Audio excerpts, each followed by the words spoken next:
about adware as malware. Thank you. Okay, maybe I should have changed the title and not put adware there. So somebody is adware is commonly boring, so many people don't actually talk about it. And but today I'm here to talk about adware. As I presented me, I'm Veronica. I work for Cisco, or my group is called Cognitive Threat Analytics. You can see there. We have a website with some kind of demo of what we do. We have a product that uses machine learning, like for real, on network traffic, network security to detect anomalies. So I'm a malware researcher there. I'm basically what I do is staring at proxy logs all day, trying to categorize malware, trying to understand the communications, command and controls, behaviors, and I'm also doing threat intel part of my work. I'm also co-founder of the Mates Lab hackerspace in Buenos Aires. I'm from Argentina, that's why. And I'm based right now in Czech Republic in Prague. So I'm also a lot lockpicking, wire driving, blue driving, which is with Bluetooth instead of Wi-Fi, and also normal driving as well.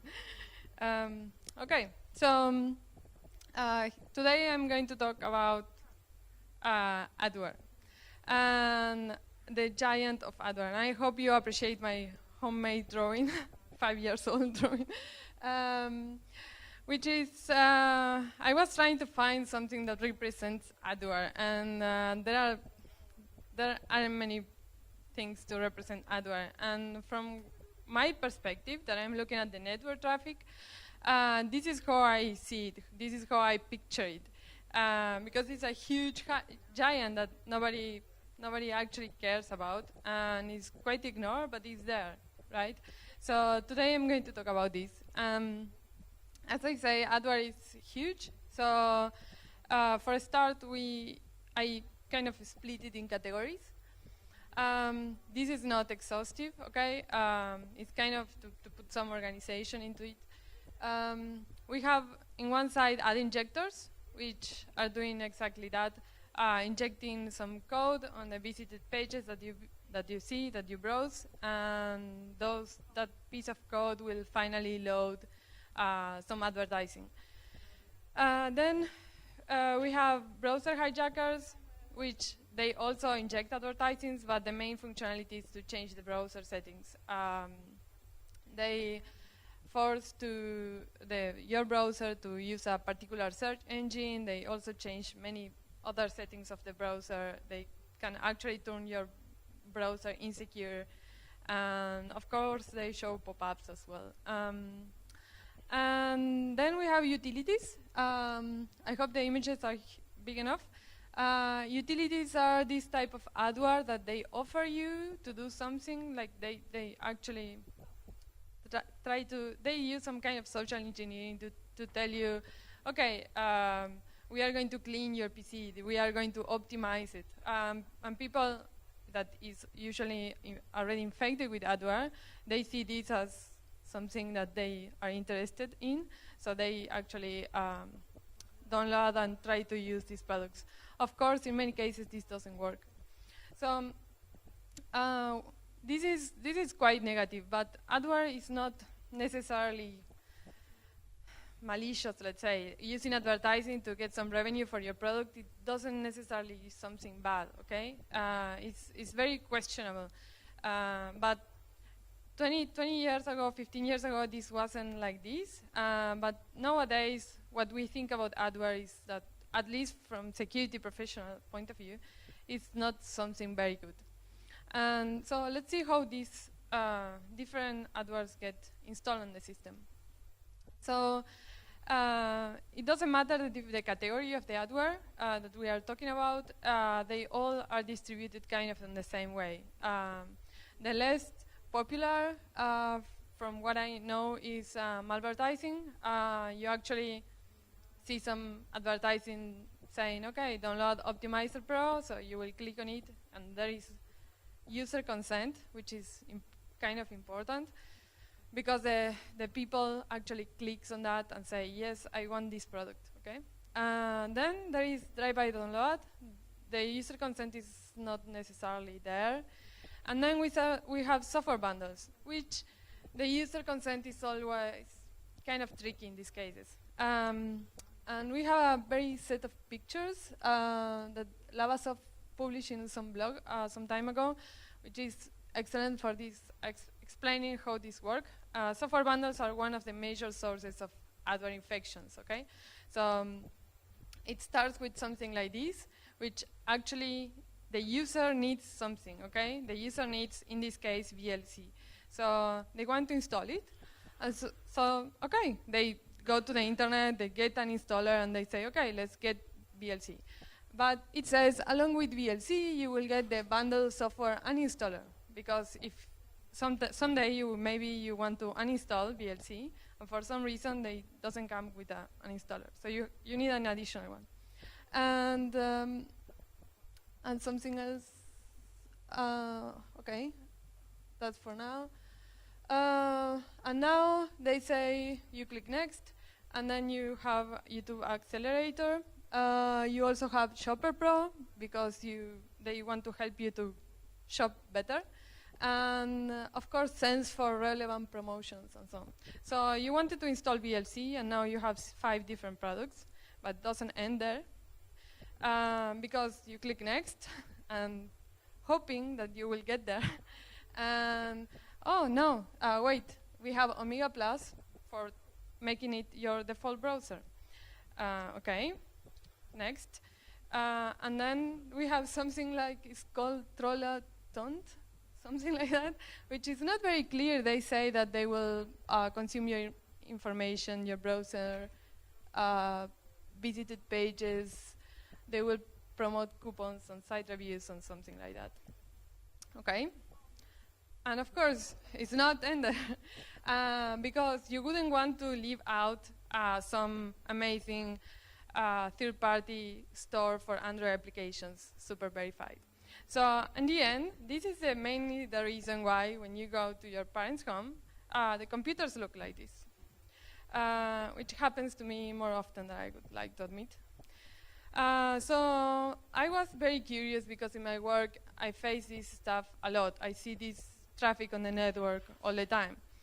So I picked some particular campaign for explaining here, which I call it AIM-SIT. You will see why. And so I did some small analysis on that. And I'm going to hopefully make you realize how bad these type of ad injectors are. So the AIM-SIT family is a kind of group. As I said before, I study groups of behaviors. That means things that look similar, okay? So something like 3 years ago, we found some traffic that looks like this. Hope it's big enough. Which is very curious. It has like the AIM-SIT path, unique path, and then some string, which looks pretty much like base64. So we started to analyze the domain. There was no intel on that, so we started from almost 0. We tried to decode it, and it actually didn't decode to anything. So we keep investigating. And actually, I was staring at this URL for a very long time, a couple of days, and suddenly I realized this still looks like, it doesn't look like a custom encryption or encoding. It looks like base64. So I start playing with the string until I realize that what if the string is shorter, or there is a substring of here that is base64. So I removed the first letter, and voila. It was very bad obfuscation if they wanted to do that. And this is information that is being transmitted over internet when the ad injector communicates. And we have here the affiliate ID, the sub-affiliate ID. The most important fields here are the referrer, and then the add-on name. And you can see there are other characteristics such as the size of your screen and so on. So just a few months after we finally understood that this traffic, they choose to in the majority of their traffic, they choose to drop it, to drop the encoding. And we think that they did that because it was very suspicious. So they kind of tried to imitate other advertising or advertising behavior. And they changed it to this, which is basically the same information with some changes here and there. But the infrastructure was the same. So for the purpose of this investigation, I'm joining both of them together. So you can see that here there is also the addon name, affiliate ID. There is an additional field that is interesting.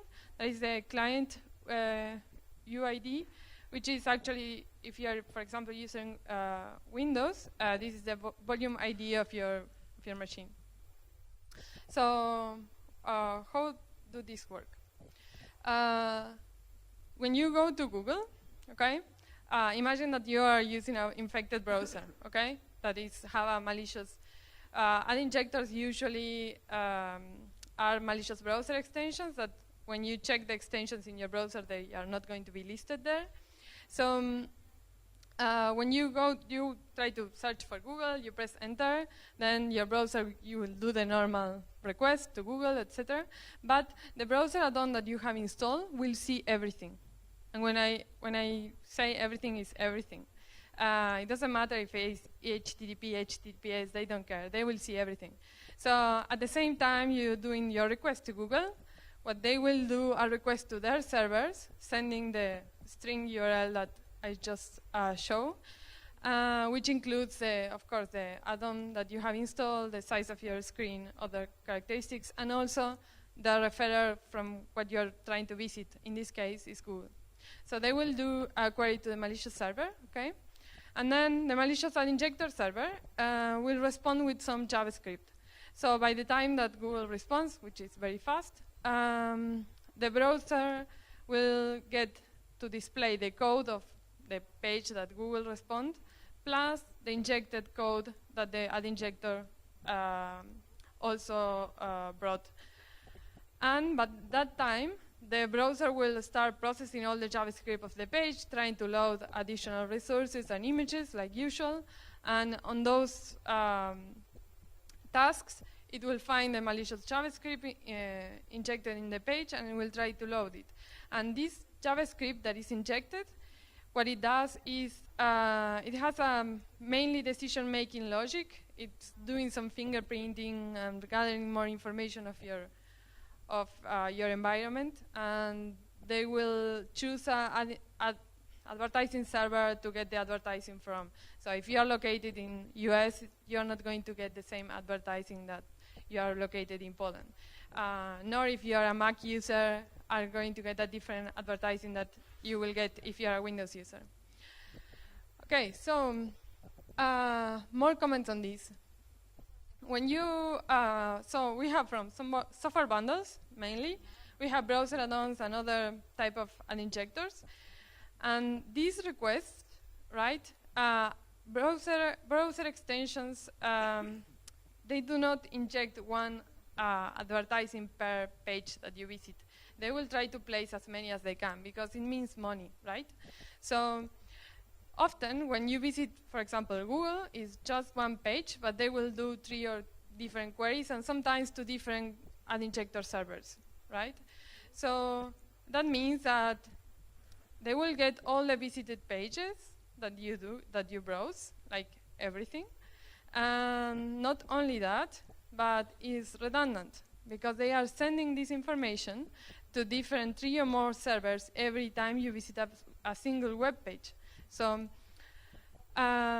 additionally, they are sending this unencrypted because if you remember, I can go back, this is HTTP, okay? So whatever page that you visit is going through plain HTTP. So suddenly, if you're visiting some HTTPS site, that traffic or the parameters sent in those requests are going to be sent through HTTP. So I wanted to know more about this because it's very interesting. It's mostly interesting because nobody talks about this, right? So there is such a lack of knowledge that it makes it interesting to dig in. So what I did was to collect data. Once we identify a campaign in a group, we can track it automatically. We don't need to be adding IOCs every time. And so I can access to kind of historical data. So I took the last 20 months. I look for the patterns of the URLs, basically the AIM-CA and the other string. What I get from there is web proxy logs, okay? So I have start time of the request, bytes up, bytes down, the URL, referrer, user agent, server IP, all this type of information. Additionally, I decoded all the base64 to common URL strings so I can parse them and have more information there. So in these 20 months, this is how the infrastructure looks like. And I wanted to know how big is this, because the amount of traffic, the amount of URLs and additional traffic that you see in your network because of ad injectors is actually quite high. So I wanted to know how big is this, and I wanted to know if they are hiding, if they are a legitimate company. I wanted to know more about them, and if they are not legitimate, they will do some. They will use some techniques to kind of hide their infrastructure. So this is how it looks like, and you can see that it's not so big. It's actually around 30 servers, maybe less by the end of this year. And in total, unique host names is around 200, but only around 40 are active per month. This is just one family of ad injectors. We are tracking more than 80 right now at the moment. And what is curious about the host names is that they are also they share some peculiarities, and they use three letters third level domain. Sometimes they repeat, but it's very characteristics of them. They also like to mix words. It's kind of word combination. I would say word-based DGA, but the registration of new domains is not that quick, so I would say this is done by hand. Sometimes there are typos, which means that there is some human behind creating these domains. And there are some things that doesn't make much sense, like broad teller, I don't know, allergen physicians. And looking at the information of the whois of these domains, all of them, because I wanted to know who is the registrant to kind of know the company behind, but all of them are whois protected, so I cannot actually get the information behind that. And looking at the creation date, you can actually know if this is something systematic. Usually they set up the infrastructure and then they start using it. In this case, the oldest domains are registered back in 2013, which is kind of when we start seeing this traffic.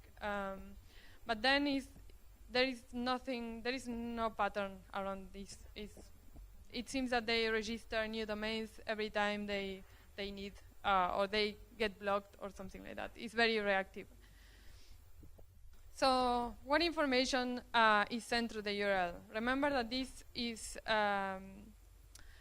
very important because it means information about you, right? The infected user. So we have the most important thing here is the referrer, yes. Then we have the add-on name that is very interesting.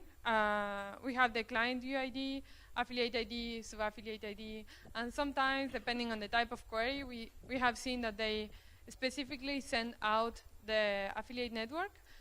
Sometimes they identify the browser, if you are using Internet Explorer or Safari or Chrome or something like that, and then they exfiltrate the particular referrer domain, not the complete URL as well.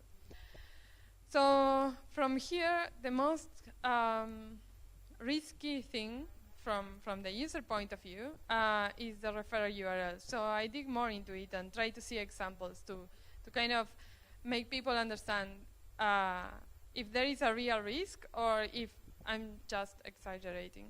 So in here we can see some examples of this is text or strings that were found in the referrer field, okay?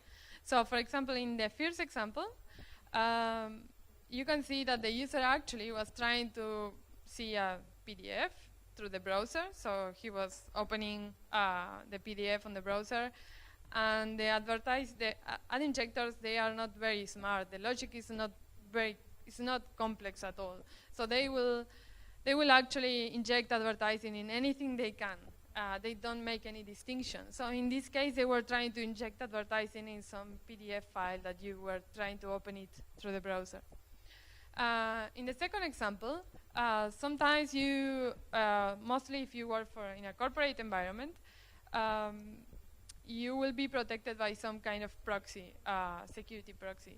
So if you try to access some site that is knownly malicious, you will get blocked and you will get a screen saying, hey, this site is blocked, you cannot access here for security reasons.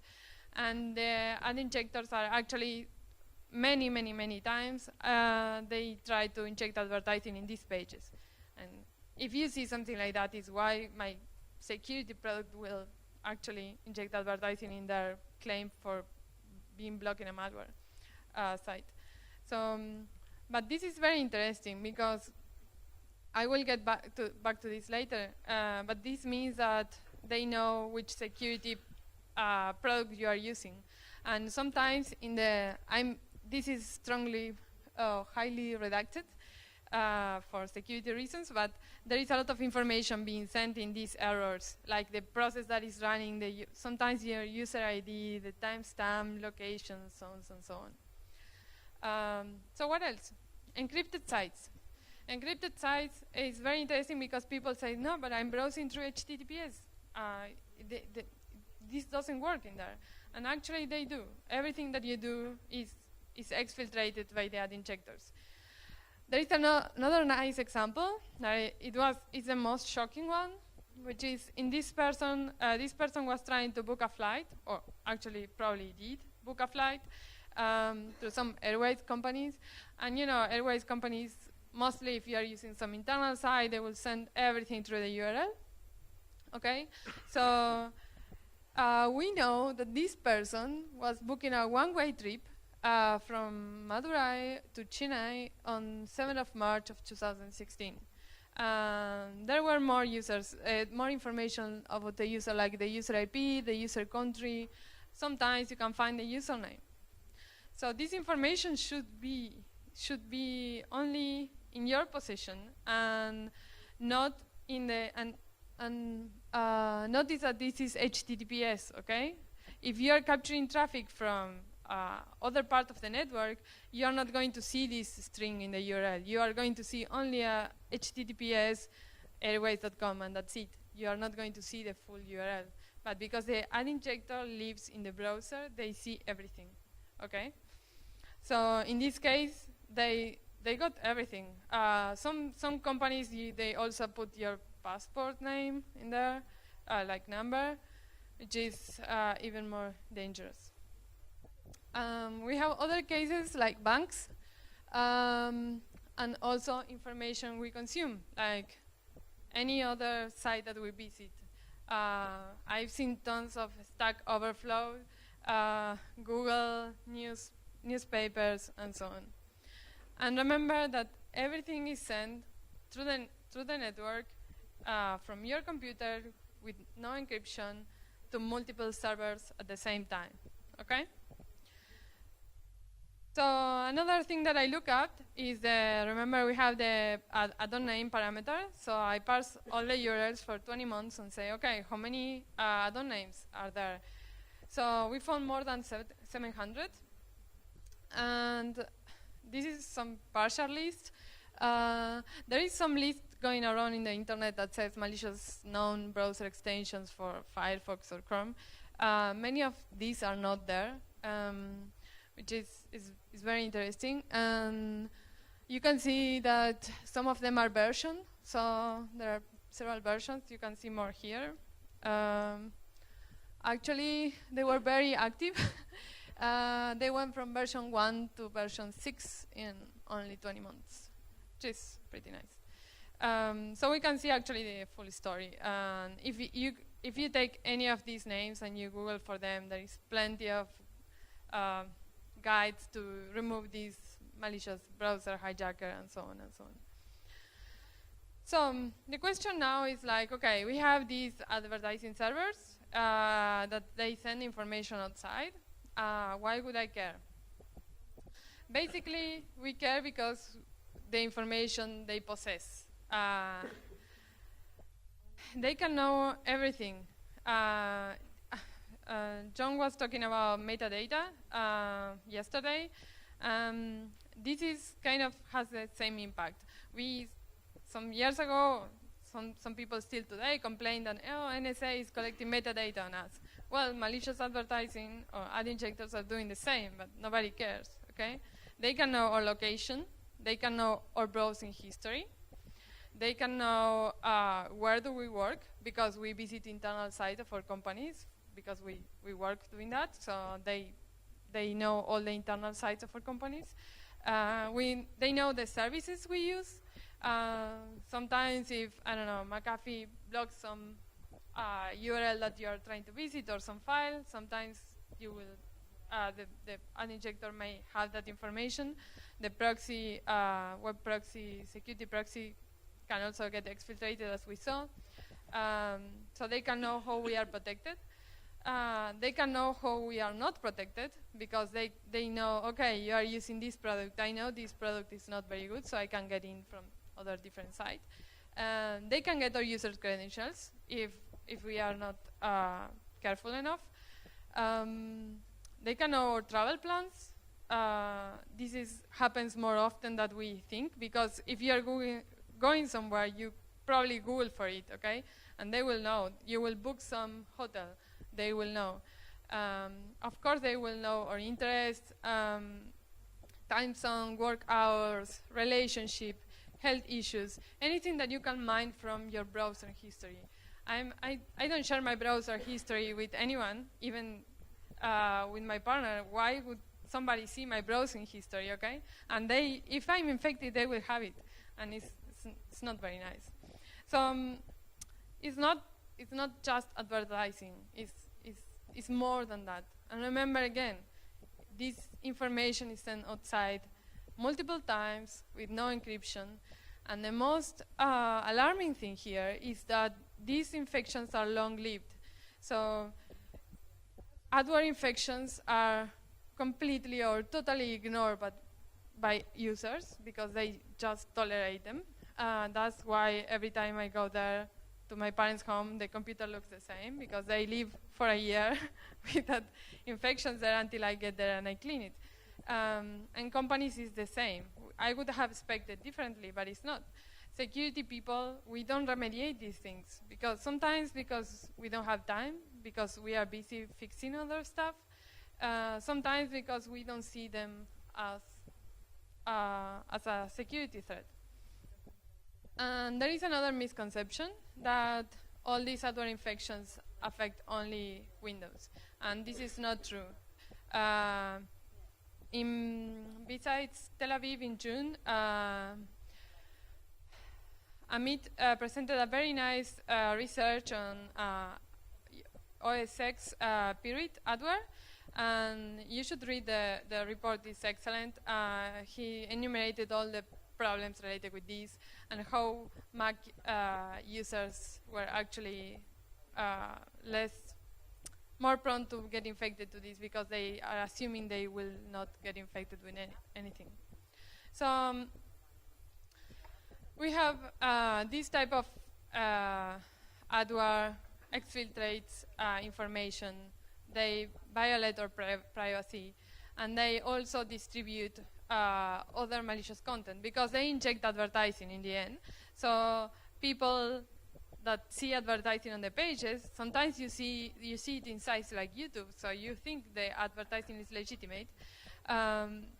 You will sometimes click on it. So they are actually, once you have adware, you will most likely have more adware. And so I took I took a look at this and say, okay, this is just one family, okay? So this is not very huge. I know the number of users is not that high. Let's see what happens if I gather everything that I know in my threat intelligence database, let's say, and let's take all the adware families that I know of, and let's track how many companies that our product works with are infected by adware. So we did that, and this is what we found. 70% of the companies that we surveyed were having one or more adware infection per month. And this number, it may seem low, but it's huge. And in this, and the source of the companies, there were small companies, big companies, different verticals, different areas of working, different geolocations. This is like a global problem that people is not aware of because it's adware, right? Just advertising. So when we saw this, we repeated, this is the latest report we did, but we did the same last year. And we actually, one of the questions that was triggered because of this was like, okay, we know that adware delivers more adware, we know the exfiltration problem, we know the risk it poses, but what if these infections actually can turn into malware? And it's funny because last year, around this time of the year, we got these results and we started discussing with my colleagues about this. We say, well, I haven't seen, of course, there are some cases that we might hear of, but I haven't seen it in the data. I haven't seen in the network that there is an adware infection and a malware infection. So I cannot actually say that this is a real risk. So far, it's like a hypothetical case. And it was very cool until 3 months later, basically, where we found the new DNS changer that I was talking very late in the afternoon. DNS changer is a malware that changes the DNS. Who of you were in the lightning talk? Okay, who doesn't know what a DNS changer is? Okay, so very brief. Basically, it's a malware that when you get infected, you will get changed. Your DNS settings will change. So every time you go to ask for Google, and you ask your name server, and your name server will tell you, I don't know, 172 something something. Okay. When the name servers are malicious, basically they have control of what you visit and where. And we found this piece of malware back in November. We discovered it in January, but we started seeing the traffic back in November, October last year. And it's pretty nice piece of malware. It's written in C. It has a backdoor, CNC communication. It can update itself, etc., etc. It's very curious. But what was the most interesting is that we started correlating this. It's like, okay, we decoded the command and control communication, and we start seeing names of adware in the command and control communication, like sent out to the command and control channel. And we say, why these adware names are being in the command and control of a malware? So we finally, after some investigation, we saw a strong correlation between the adware infections and this piece of DNS changer malware. Basically, we confirmed that because of the information we saw in the command and control communication, but all these pieces of adware were actually delivering in some way that we still are investigating precisely how. They were delivering another Trojan that is called Mamba. That is a Python-based executable that will actually then deliver DNS changer. So suddenly we saw in January a spike on the number of infections of this Trojan. It was huge, and it was only because all those users were already infected with adware. So it's super easy, right? The infrastructure is there, the methodology is there, they have the information. And the only problem or benefit for us is that these people, the owners of the ad injector servers, are not actually mining the information that they have, because if they have, you don't need so strong knowledge on data mining to actually get good information from here. And you can actually sell it, which applications users are using, which all the information that you get exfiltrated about the infrastructure of a company. It's basic reconnaissance when you are doing some attack in a targeted attack to a company. So how much that information is worth, and so much, how careless are we that we are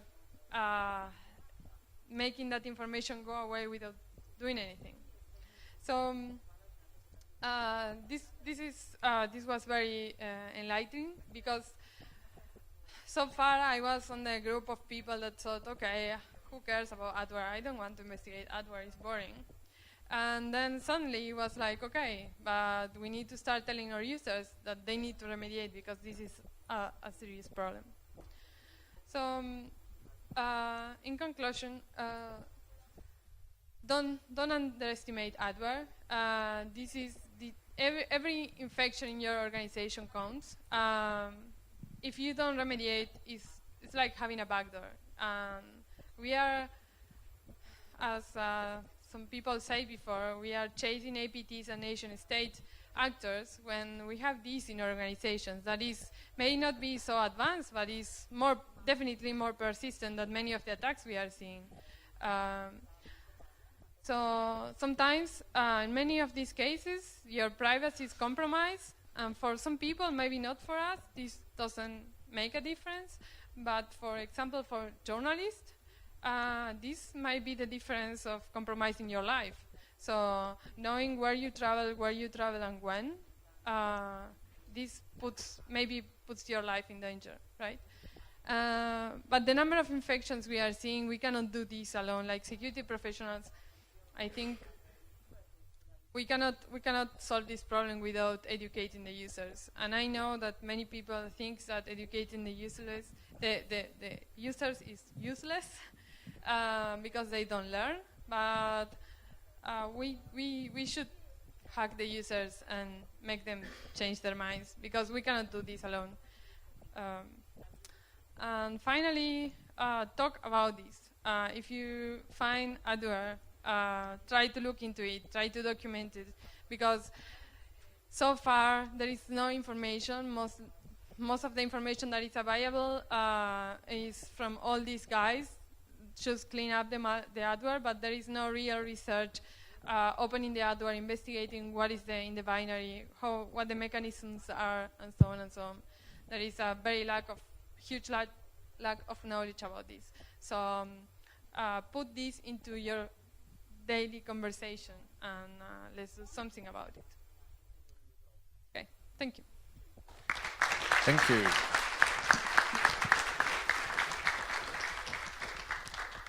Any questions? This might be a stupid question. So if I have a browser adware blocking extension, yes, which will override? Thank you for the question. So if you're blocking advertising or script blocker, I'm not going to say that it's not helpful, because it helps you, it protects you from the potential threats that the injected advertising may deliver to you, right? If ad injectors do not actually control the content that they are showing to you, they just make a request, and if the advertising server is compromised with an exploit kit, you will get the exploit code, and probably you will get infected. So in this case, the AdBlocker, for example, or NoScript will protect you from that.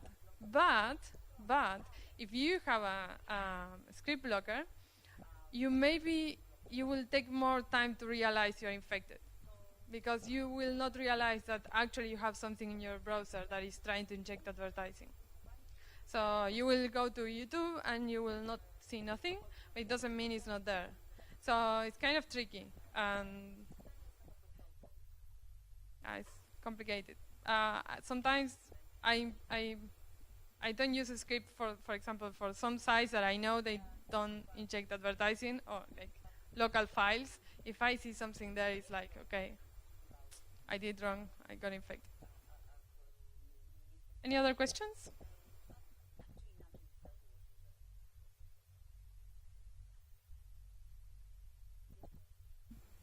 Have you probably maybe not? Have you researched the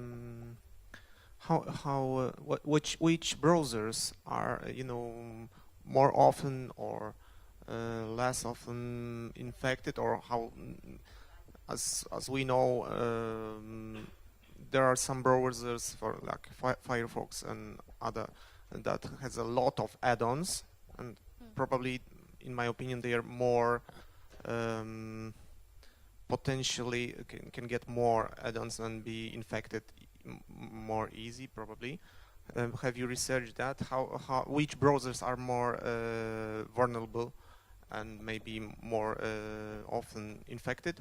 And the second question, if I could, have you researched how antiviruses behaves? Because add-ons are add-ons, so I expect that antivirus could not find the add-ons. Yeah, so for the first question, I didn't experiment the infecting with adware myself so much, a couple of times only. But we correlated a lot of, we gathered all the information we could from the exfiltrated URLs for the traffic of the adware. And we could see that Chrome was one of the most affected. Actually, there is an excellent paper from people from Google and some universities in US that was published in August. Some study on adware networks that they say that for them is a huge problem, and they are trying to aggressively combat this. And after that, I think it's Internet Explorer and Firefox, or I'm not sure the order, but also Safari, but less, but not so less. And the second question about the antiviruses.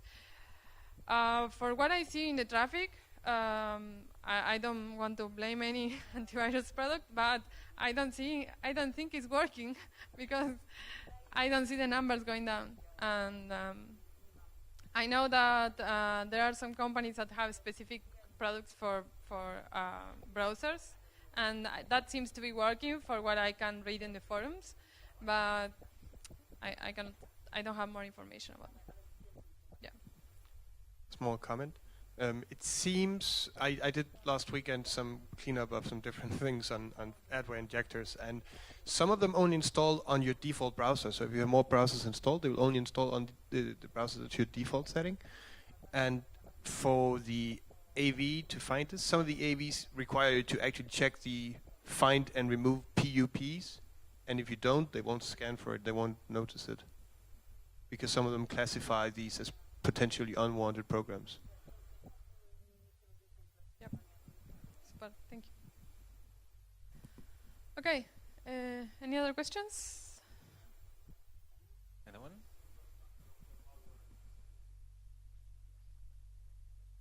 Which one?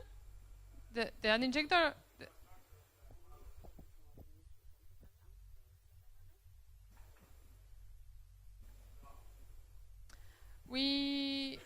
My particular group doesn't do takedowns, and with adware, it's very difficult because as I showed in the beginning, they have license agreements, and that is something that seems stupid because nobody reads that, and we all know that it's kind of a joke, but legally it's something that they can hold on. Actually, I think in around April, another group of Cisco Talos published a blog saying all the nasty things that a family of adware was doing, and actually the company they blamed it to, they actually tried to sue him, to sue them, because they claim to be doing legitimate business. So doing a takedown it's not very easy. We can think strategies. Okay. Any more questions? If If not, I have No? one more. Okay, thank you very much. Oh, I'm denied.